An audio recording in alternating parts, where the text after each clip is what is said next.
হরে কৃষ্ণ।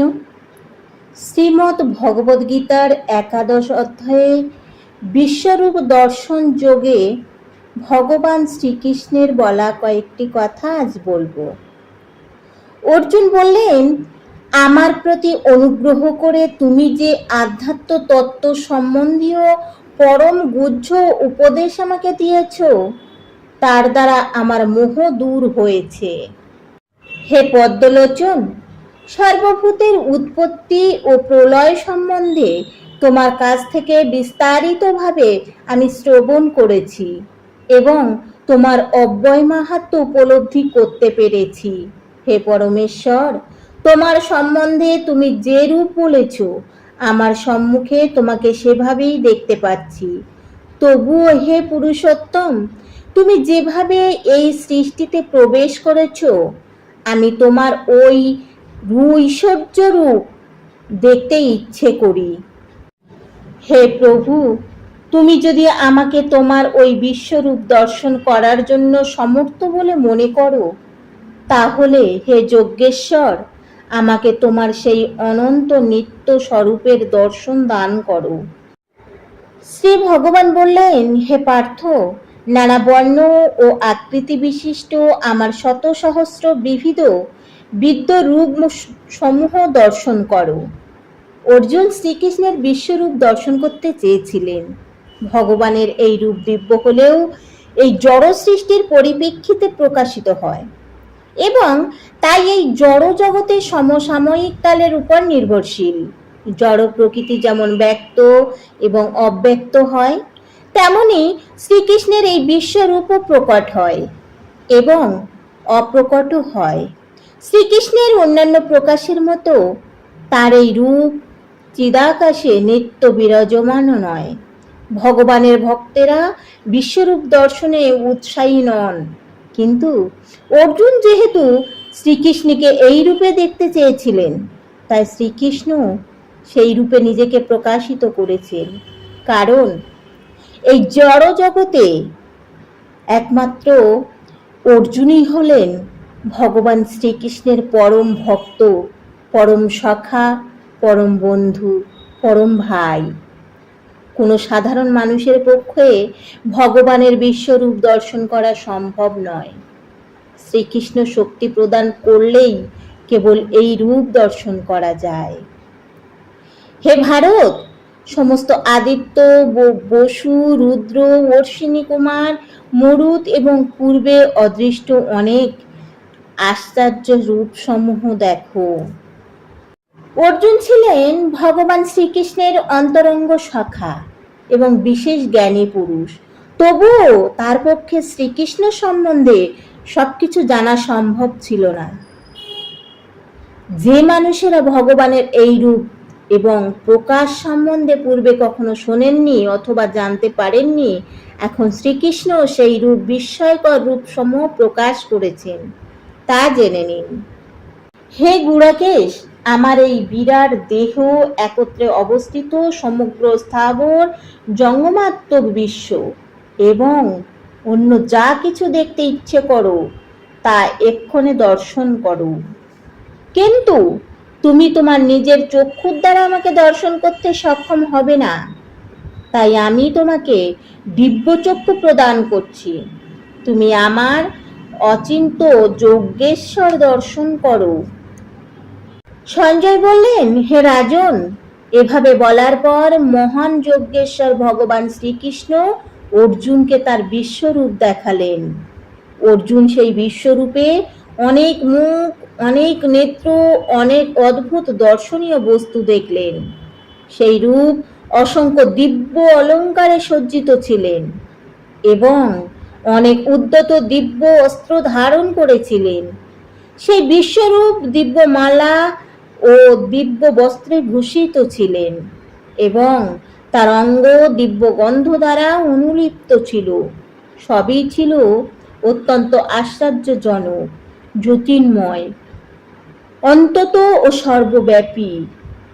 যদি মহাকাশে সহস্র সহস্র সূর্য যুগপৎ উদিত হয়, তাহলে তার দীপ্ত সেই মহান বিশ্বরূপের প্রভাব সমতুল্য হতে পারে। তখন অর্জুন পরমেশ্বর ভগবানের বিশ্বরূপে বহু প্রকারে বিভক্ত সমগ্র জগৎকে একত্রে অবস্থিত অবস্থায় দেখলেন। বলছেন অর্জুন যা দর্শন করেছিলেন তা ছিল অবর্ণীয়। তবুও সঞ্জয় সেই মহান অভিপ্রকাশের মানসিক চিন্তাপ্রসূত ভাবচিত্রটি ধৃতরাষ্ট্রকে দেওয়ার জন্য চেষ্টা করছেন। সঞ্জয় বা ধৃতরাষ্ট্র কেউই সেখানে উপস্থিত ছিলেন না, কিন্তু ব্যাসদেবের কৃপার প্রভাবে সঞ্জয় সেখানকার ঘটনাসমূহ দেখতে পাচ্ছিলেন। তাই তিনি এখন সাধ্যমতো বোধগম্য করার জন্য পরিস্থিতির তুলনা করছেন কাল্পনিক উপস্থাপনার মাধ্যমে। তারপর অর্জুন বিস্ময়ান্বিত ও রোমাঞ্চিত হয়ে এবং অবনত মস্তকে ভগবানকে প্রণাম করে করজোড়ে বলতে লাগলেন, হে দেব, আমি তোমার দেহে সমবেত দেবতাদের, বিবিধ প্রাণীদের, কমলাসনে স্থিত ব্রহ্মা বিষ্ণু ঋষিদের ও দিব্য সর্পদের দেখেছি। হে বিশ্বেশ্বর, হে বিশ্বরূপ, তোমার সর্বত্র ব্যপ্ত অনন্ত রূপে অনেক বাহু, উদর, মুখ ও নেত্রসমূহ দেখেছি। আমি তোমার আদি, মধ্য ও অন্ত কিছুই দেখতে পাচ্ছি না। কিরীট শোভিত, গদা এবং চক্রধারী, সর্বত্র দীপ্তমান, তেজস্পুঞ্জ সমন্বিত, দুর্ভিক্ষ, প্রজ্বলিত অগ্নি ও সূর্যের মতো প্রভাবিশিষ্ট এবং অপ্রেমেয় স্বরূপ তোমাকে আমি সর্বত্র দেখেছি। তুমি পরম ব্রহ্ম এবং একমাত্র জ্ঞাতব্য। তুমি সমগ্র বিশ্বের পরম আশ্রয়। তুমি অব্যয়, সনাতন ধর্মের রক্ষক এবং সনাতন পরম পুরুষ। এটি আমার অভিমত। তোমার আদি, মধ্য ও অন্ত নেই। তুমি অনন্ত বীর্যশালী ও অসংখ্য বাহু বিশিষ্ট এবং চন্দ্র ও সূর্য তোমার নেত্রদ্বয়। তোমার মুখ থেকে প্রজ্বলিত অগ্নি নির্গত হচ্ছে এবং তুমি স্বীয় তেজ দ্বারা সমস্ত জগৎকে সন্তপ্ত করেছ। তুমি একক হয়েও দুর্লোক, ভূলোক ও মধ্যবর্তী অন্তরিক্ষীয় এবং 10 দিক পরিব্যাপ্ত করে আছো। হে মহাত্মান, তোমার এই অদ্ভুত, এই উগ্র রূপ দর্শন করে ত্রিলোক অত্যন্ত ভীত হচ্ছে। সমস্ত দেবতারা তোমার শরণাগত হয়ে তোমাতেই প্রবেশ করেছেন। কেউ কেউ ভীত হয়ে করজোড়ে তোমার গুণগান করছেন। মহর্ষি ও সিদ্ধেরা জগতের কল্যাণ হোক বলে প্রচুর স্তুতি বাক্যের দ্বারা তোমার স্তব করছেন। রুদ্রগণ, আদিত্যগণ, বসুগণ, সাধ্যগণ, বিশ্বদেবগণ, অশ্বিনী কুমারদ্বয়, মরুতগণ, পিতৃগণ, গন্ধর্বগণ, যক্ষগণ, অসুরগণ ও সিদ্ধগণ সকলেই বিস্মিত হয়ে তোমাকে দর্শন করেছেন। হে মহাবীর, বহু মুখ, বহু নেত্র, বহু বাহু, বহু উরু, বহু পদ, বহু উদর ও বহু করাল দন্ত বিশিষ্ট তোমার বিরাট রূপ দর্শন করে লোকসমূহ অত্যন্ত ব্যতীত হচ্ছে এবং তেমনি আমিও অত্যন্ত ব্যতীত হচ্ছি।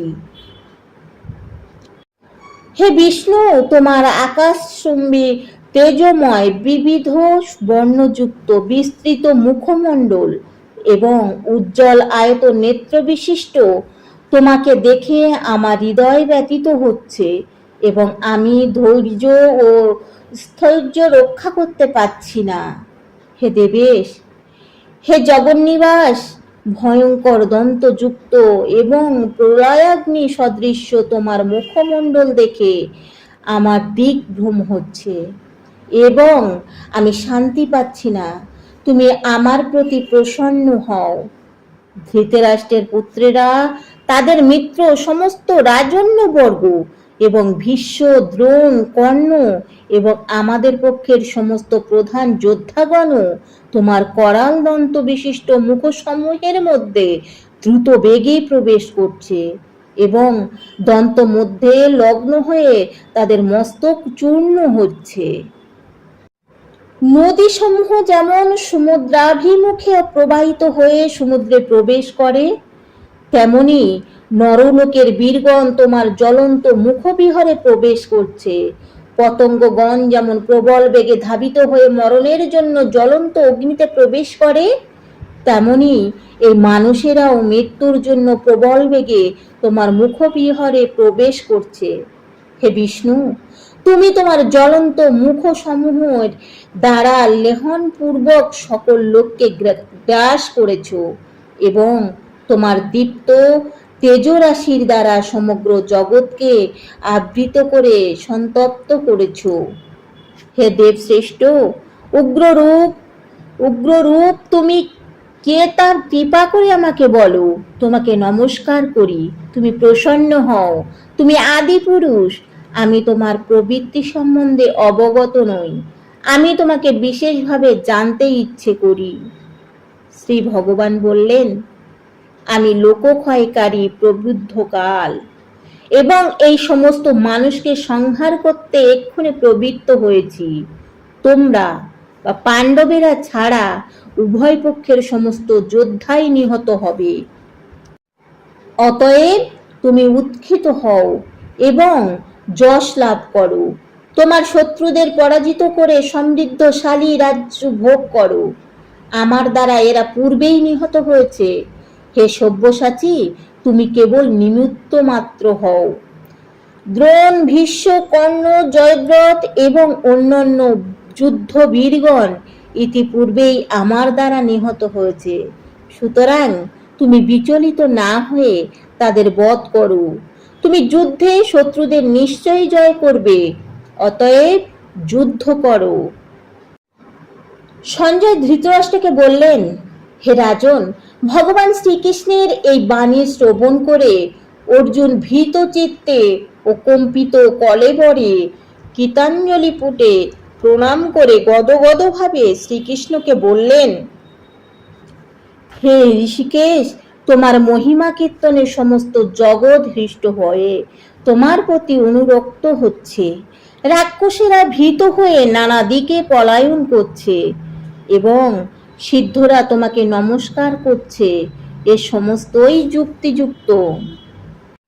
ভগবান শ্রীকৃষ্ণের কাছে কুরুক্ষেত্রের যুদ্ধের চরম পরিণতি সম্বন্ধে অবগত হওয়ার ফলে অর্জুন প্রবুদ্ধ হলেন এবং পরমেশ্বর ভগবানের পরম ভক্ত ও সখারূপে তিনি ভগবান শ্রীকৃষ্ণের সমস্ত কার্যাবলী যথার্থ বলে স্বীকার করলেন। অর্জুন প্রতিপন্ন করলেন যে শ্রীকৃষ্ণ তার ভক্তদের পালনকর্তা ও আরাধ্য ভগবান এবং অবাঞ্ছিতদের বিনাশকর্তা। তার কার্যকলাপ সকলের জন্যই মঙ্গলজনক। অর্জুন এখানে বুঝতে পারছেন যে কুরুক্ষেত্রের যুদ্ধের সময় আকাশমার্গে উচ্চতর গ্রহলোকে অনেক দেবদেবী, সিদ্ধ ও মহাত্মারা সেই যুদ্ধ দর্শন করতে এসেছিলেন, কারণ শ্রীকৃষ্ণ সেখানে উপস্থিত ছিলেন। অর্জুন তখন ভগবানের বিশ্বরূপ দর্শন করলেন। তখন দেবদেবীরা প্রীতি লাভ করেছিলেন, কিন্তু অন্যেরা যারা ছিল অসুর ও নাস্তিক, তারা ভগবানের মহিমা কীর্তন সহ্য করতে পারলেন না। পরমেশ্বর ভগবানের ধ্বংস সাধনকারী ভয়ঙ্কর এই বিশ্বরূপ দর্শন করে তারা স্বাভাবিকভাবে ভয়ের বশবর্তী হয়ে পলায়ন করতে শুরু করেছিলেন। ভগবান তার ভক্ত ও অভক্তদের সঙ্গে যেভাবে আচরণ করেন, অর্জুন তার প্রশংসা করেছেন। ভক্ত সর্বদাই ভগবানের মহিমা কীর্তন করেন, হরে কৃষ্ণ, কারণ তিনি জানেন যে ভগবান যা করেন সকলের মঙ্গলের জন্যই করেন।